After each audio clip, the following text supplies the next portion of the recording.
স্বৈরাচার আওয়ামী লীগ সরকারের সময়ে বিএনপির সঙ্গে যুগপৎ আন্দোলনে থাকা শরিক দলগুলোর শীর্ষ নেতাদের নৈশভোজের আমন্ত্রণ জানিয়েছেন দলটির চেয়ারম্যান প্রধানমন্ত্রী তারেক রহমান। রাষ্ট্রীয় অতিথি ভবন যমুনায় এরই মধ্যে জড়ো হয়েছেন বিভিন্ন দলের নেতারা। এই আয়োজনে ৩০টি রাজনৈতিক দলের ১৫০ জন শীর্ষ নেতাকে আমন্ত্রণ জানিয়েছেন প্রধানমন্ত্রী। আছেন বিএনপির স্থায়ী কমিটির সদস্যরাও, তবে সংসদের বিরোধী রাজনৈতিক দলগুলো এ তালিকায় নেই।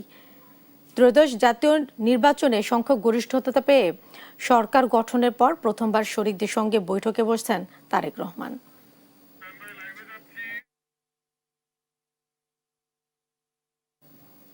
প্রধানমন্ত্রীর আমন্ত্রণে রাষ্ট্রীয় অতিথি ভবন যমুনায় জড়ো হয়েছেন বিভিন্ন দলের নেতারা। এই নিয়ে আরো জানাতে সরাসরি যুক্ত হচ্ছেন আমাদের সহকর্মী ফরুক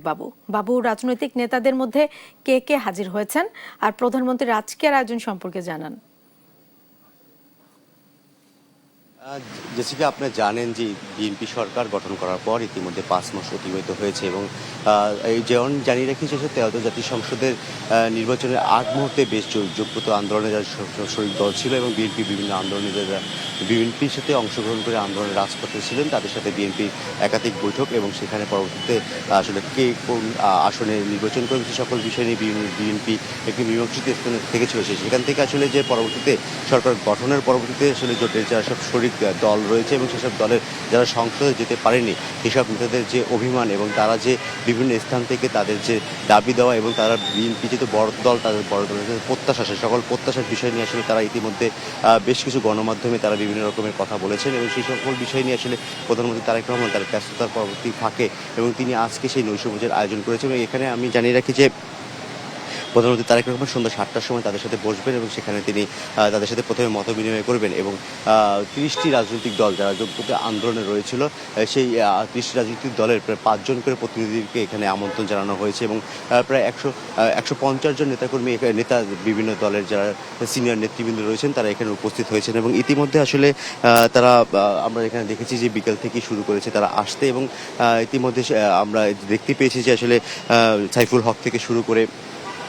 জুনায়েদ সাকির দল তাদের নেতাকর্মীদের আমরা এখানে দেখেছি এবং সেই সাথে আসলে নুরুল হক নূরকেও আমরা এখানে দেখেছি। তবে আমরা বিএনপি সূত্র থেকে যতটুকু জানতে পেরেছিলাম যে এখানে যারা সংসদে গিয়েছেন যেসব দল থেকে তাদের আসলে এখানে আমন্ত্রণ জানানো হবে না। তবে আমরা দেখতে পেয়েছি কিছুক্ষণ আগে নুরুল হক নূর তিনি এসেছেন এবং আমরা সেই সাথে আসলে নাগরিক ঐক্যের মাহমুদুর রহমান মান্না থেকে শুরু করে আরও সিনিয়র নেতৃবৃন্দ যারা রয়েছেন তারা এখানে এসেছে। তবে জানিয়ে রেখেছে যুগপৎ আন্দোলনে বিএনপির সাথে আসলে জামাত তারা শরিক ছিল না, যে কারণে আসলে জামাত থেকে শুরু করে আসলে এনসিপি এবং এনসিপি জামাত থেকে শুরু করে আসলে যে 11 দলীয় যে জোট রয়েছে সেই জোটের আসলে নেতাকর্মীরা তারা এখানে কেউ আসেনি এবং সেই সাথে আসলে বেশ কয়েকটি রাজনৈতিক দল যারা যুগপৎ আন্দোলন ছিল এবং তারা পরবর্তীতে আসলে রাগ অভিমানের জায়গা থেকে তারা এখানে 2টি দল অংশগ্রহণ করছে না বলে আমরা জানতে পেরেছি। তো সন্ধ্যা 7:30টার বৈঠকের পরবর্তী সময় এখানে এসে এই যারা শরিক দলের নেতাকর্মী রয়েছেন তারা এখানে এসে গণমাধ্যমকে জানাবে আসলে তারা এখানে প্রধানমন্ত্রীর সাথে বৈঠকে কি কথা বলেছেন এবং বিএনপির তরফ থেকে এখানে বিএনপির স্থায়ী কমিটির সদস্য সহ বিএনপির সিনিয়র নেতৃবৃন্দ উপস্থিত রয়েছে, তারাও গণমাধ্যমের সাথে কথা বলবে বলে আমরা জানতে পেরেছি। জেসিকা।